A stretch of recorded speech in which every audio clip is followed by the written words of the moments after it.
Hola, ¿qué tal? Muy buenas y bienvenidos a este nuevo vídeo. Vamos a ver cómo podemos utilizar y qué es una función en Excel.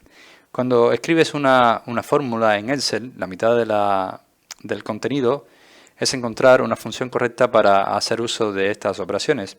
Excel proporciona unas fórmulas o unas formas de encontrar estas funciones rápidamente, pero veremos muy rápidamente de manera simplificada cómo podemos usar estas funciones. Pero antes que nada me gustaría decirte que una función en Excel es una fórmula predefinida construida entre bastidores de la aplicación.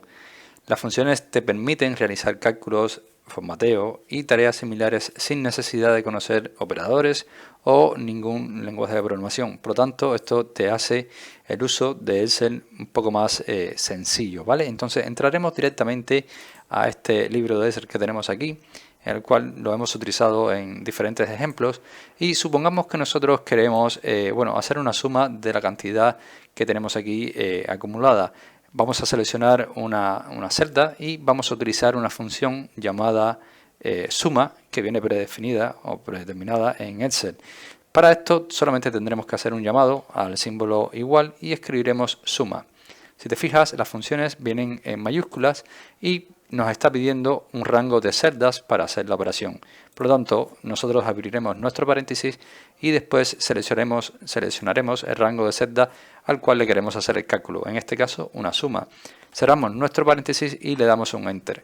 Aquí hemos hecho un cálculo matemático usando la función suma de Excel.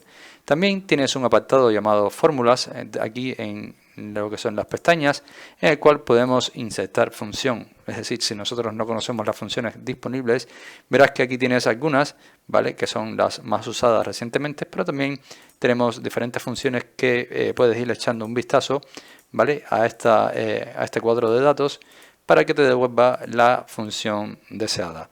Pues nada, estas son las funciones en Excel. Espero que este vídeo te haya gustado, te haya ayudado. Si es así, como siempre te digo, te invito a que me dejes tu like, suscríbete a este canal y por supuesto nos vemos en un nuevo vídeo.